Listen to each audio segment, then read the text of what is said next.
আজকের লেকচারে আমরা শুরু করব টাইপস অফ পয়েন্টার। কত ধরনের সি প্রোগ্রামিং এর মধ্যে পয়েন্টার অ্যাভেলেবেল আছে, বা বলতে পারো কত ধরনের পয়েন্টার আছে সি প্রোগ্রামিং এ, সেটা কিন্তু আমরা এই লেকচারে কিন্তু আমরা ডিসকাস করব। এর আগের লেকচারগুলোতে আমরা মোটামুটি ডাইনামিক মেমোরি অ্যালোকেশন কিভাবে করা যেতে পারে তার পুরো আইডিয়া কিন্তু গ্রিপ আপ নিয়ে নিয়েছি। তার আগে আমরা বেসিক পয়েন্টারের ব্যাপারে, আমরা যখন টাইপস অফ পয়েন্টার পড়ি তার বেসিক যদি আমি পয়েন্টার্সই না জানি কাকে বলে পয়েন্টার্স, তাহলেও কিন্তু আমরা এই কনসেপ্টটা ডিল করতে পারবো না। তো পয়েন্টার্স কাকে বলে এবং পয়েন্টার্স জিনিসটা কি এবং পয়েন্টার্স কিভাবে আমরা সি প্রোগ্রামিং এ ব্যবহার করি, এর পুরো কনসেপ্টগুলো কিন্তু আমাদের এই সি প্রোগ্রামিং এর প্লেলিস্টে চলে এসেছে, যেটা কিনা আমি আই বাটনে অলরেডি তোমাদের প্রোভাইড করে দিয়েছি, উপরে দেখতে পাচ্ছ। তো সেখান থেকে তোমরা জিনিসটা গ্রিপ আপ করে নিও। কিছু ইম্পর্টেন্ট ভিডিওস এর লিঙ্কসও কিন্তু আমি আই বাটনে প্রোভাইড করে দেবো, যেরকম হচ্ছে পয়েন্টার কাকে বলা হয়, কাকে বলা হচ্ছে ডাইনামিক মেমোরি অ্যালোকেশন। এগুলো আমি কিছু ইম্পর্টেন্ট ভিডিওসের আমি লিঙ্ক আমি প্রোভাইড করে দেবো, তোমরা চাইলে ওখান থেকে জিনিসগুলোকে গ্রিপ আপ করতে পারবে।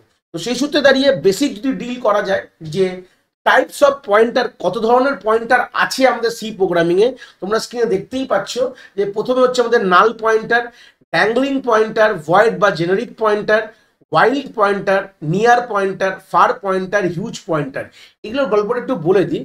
এইগুলো মেনলি আমরা যখন প্র্যাকটিক্যাল প্রোগ্রামিং করব হয়তো এগুলোকে নিয়ে খুব একটা আমরা খুব ইম্পর্টেন্ট না, বাট এগুলো দিয়ে কোথায় ইম্পর্টেন্স এর ভালো রকম আছে, এটা পুরোটাই কিন্তু থিওরিটিক্যাল অ্যাসপেক্টে কিন্তু খুব ভালো রকম ইম্পর্টেন্ট আছে।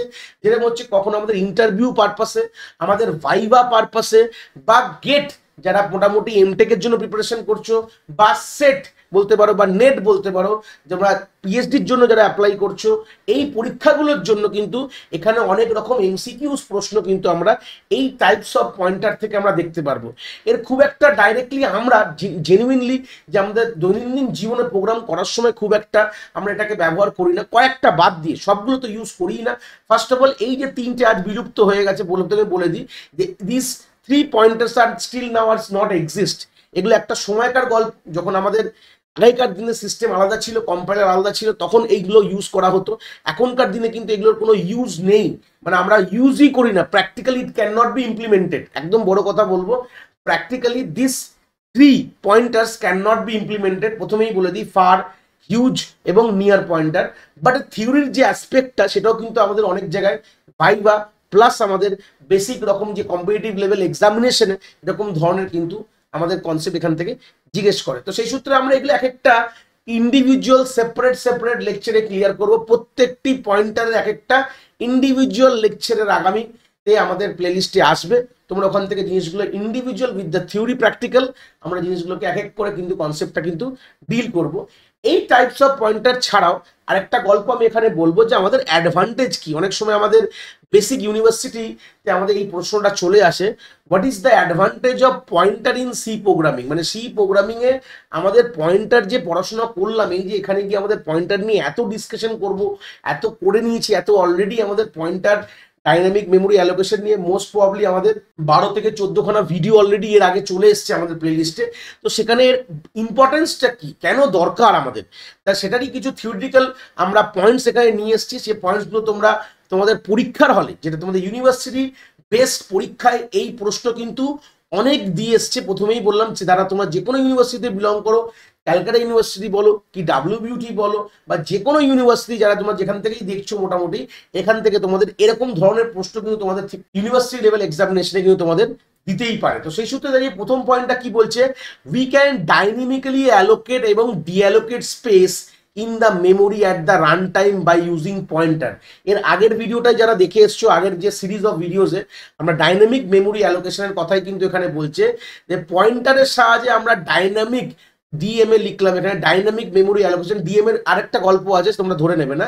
ডিএমএ মানে হচ্ছে ডাইনামিক মেমোরি অ্যালোকেশন, আমি সেটা শর্ট করে লিখলাম জাস্ট বলার জন্য।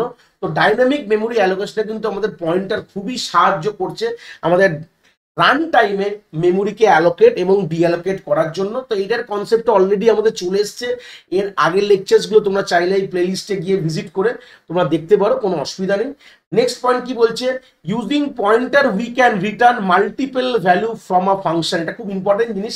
আমরা এর পরের লেকচারসগুলোতে যাবো, যখন আমরা ইউজার ডিফাইন ফাংশনটা শিখবো, তখন দেখবো যে আমাদের একটা ফাংশন থেকে যখন একটা ভ্যালু রিটার্ন করে, এই কনসেপ্টগুলো কি জিনিস আমরা সেখানে গিয়ে একদম ডিটেলসে দেখবো, চিন্তার বিষয় নেই, কি করে ফাংশন লিখতে হয়, কি করে গল্প, এগুলো সবই আমরা ডিল করবো ওখানে।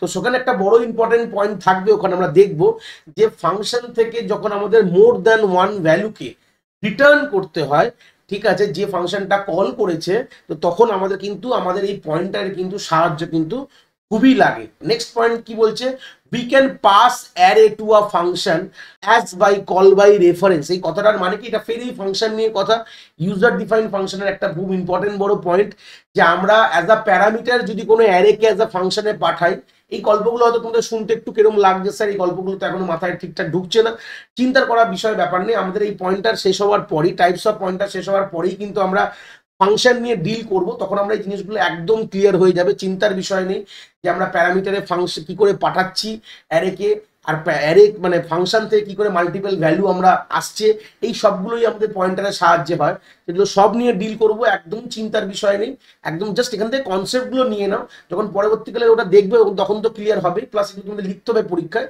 এই কনসেপ্টগুলোকে ভালো করে এখান থেকে ডিল করো। লাস্ট দুটো পয়েন্ট কি বলছে, এবার বলছে pointer can efficiently access array element as the array element is stored in adjacent memory location. এই কথাটা তো বলতেই পারো যে আমাদের পয়েন্টার উইথ 1D অ্যারে বলে আমাদের একটা লেকচার রয়েছে আমাদের এই প্লে লিস্টের সিরিজে, তোমরা পয়েন্টার আই থিঙ্ক বেসিক পয়েন্টারের পরের লেকচারটাই রয়েছে, তোমরা চাইলে ওটা দেখতে পারো যে কিভাবে পয়েন্টারের সাথে আমরা অ্যারেকে ডিল করতে পারি খুব এফিসিয়েন্টলি। কিন্তু আমরা পয়েন্টারের সাথে আমরা অ্যারের একটা ভালো কোলাবোরেশন করে আমরা পয়েন্টার দিয়ে আমরা অ্যারেকে অ্যাক্সেস করতে পারি, ওই কনসেপ্টগুলো পুরো ক্লিয়ার করে দিয়েছি আমি ওখানে, তাহলে এটা ওটা ওয়ান কাইন্ড অফ অ্যাডভান্টেজ বলতে পারো। If we having a pointer pointing to a particular element of the array, then we can get the address of the next element by simply incrementing the pointer। এই কনসেপ্টগুলো already deal করেছি আমরা, dynamic memory অ্যালোকেশনে দেখেছি আমরা, simply আমরা basic pointers with আমাদের 1D অ্যারেকের সঙ্গে অ্যাক্সেসে দেখেছি যে আমরা যদি কোনো একটি পয়েন্টারের মধ্যে কোনো একটি অ্যারের কোনো একটা এলিমেন্টের অ্যাড্রেস থাকে, তো আমরা সিম্পলি আমরা ইনক্রিমেন্ট 1 করে +1 করে কিন্তু আমরা পরের এলিমেন্টে চলে যেতে পারবো। এগুলো অলরেডি আমরা দেখে নিয়েছি, এটা নিয়ে কোনো ব্যাপার নেই। তো অলরেডি এই কনসেপ্টগুলো যে অ্যাডভান্টেজগুলো দেখছি, যেমন ডাইনামিক মেমোরি অ্যালোকেশন আগে দেখলাম, পয়েন্টারের সাথে ডিল কি করে করতে হবে, মানে সিম্পল কথা অ্যারের সাথে ডিল কি করে করতে হবে সেটাও আমরা দেখে নিয়েছি অলরেডি। আর আমরা ইউজার ডিফাইন ফাংশনের সাথে কিভাবে পয়েন্টারের একটা অ্যাডভান্টেজিয়াস কনসেপ্ট, সেটা আমরা পরবর্তীকালে দেখবো, কোনো অসুবিধা নেই। 5 নম্বর পয়েন্ট বলছে যে আমাদের এই যে পয়েন্টারেন্সি, যেটা মেনলি কোথায় লাগে, এগুলো কেন জানার দরকার, আমরা পরের সেমিস্টারে তোমরা অবভিয়াসলি তোমার থাকবে ডেটা স্ট্রাকচার, বা পরের ইয়ারে বলতে পারো, যারা কম্পিউটার সায়েন্স নিয়ে পরবর্তীকালে ইঞ্জিনিয়ারিং করছো বা তোমরা অনার্স পড়ছো, যাই পড়ছো না কেন তোমরা, যে ডেটা স্ট্রাকচার একটা সাবজেক্ট রয়েছে, যেখানে তোমাকে এতগুলো ডেটা স্ট্রাকচারের গল্প এখানে বলা আছে, যেখানে কিউজ বলো, স্ট্যাকস বলো, লিঙ্ক লিস্ট বলো, ট্রিজ বলো, গ্রাফ বলো, এগুলো আমাদের this are all data structure, array is also data structure. তো এগুলোকে ইমপ্লিমেন্ট করতে গেলে মেনলি আমরা বলতে পারি যে লিঙ্ক লিস্ট থেকে ইমপ্লিমেন্ট করতে গেলে আমাদের কিন্তু পয়েন্টার্সের ছাড়া আমরা করতেই পারবো না। যে কোনো ডেটা স্ট্রাকচারকে এই কনসেপ্টগুলো অলরেডি আমাদের ডেটা স্ট্রাকচার প্লেলিস্টে রয়েছে, যারা কনসেপ্টগুলো এখনো যদি দেখতে চাও, জানতে চাও, ওখান থেকে ভিজিট করতে পারো। তো সেই সূত্রে গেলে এগুলো প্র্যাকটিক্যাল ইমপ্লিমেন্টেশন কিন্তু পুরোটাই কিন্তু আমাদের পয়েন্টার দিয়েই করতে হবে। তো এইটাই বললাম, এই 5টা এখানে অ্যাডভান্টেজ আমি এখানে দেখালাম, যে কিভাবে আমাদের পয়েন্টারের সাহায্যেও আমাদের খুবই ইম্পর্টেন্ট, আমাদের খুবই ইম্পর্টেন্টলি সাহায্য করছে আমাদের দৈনন্দিন জীবনে অনেক রকম প্রোগ্রাম করার জন্য বা আমাদের কাজ করার জন্য আমাদের সি প্রোগ্রামে।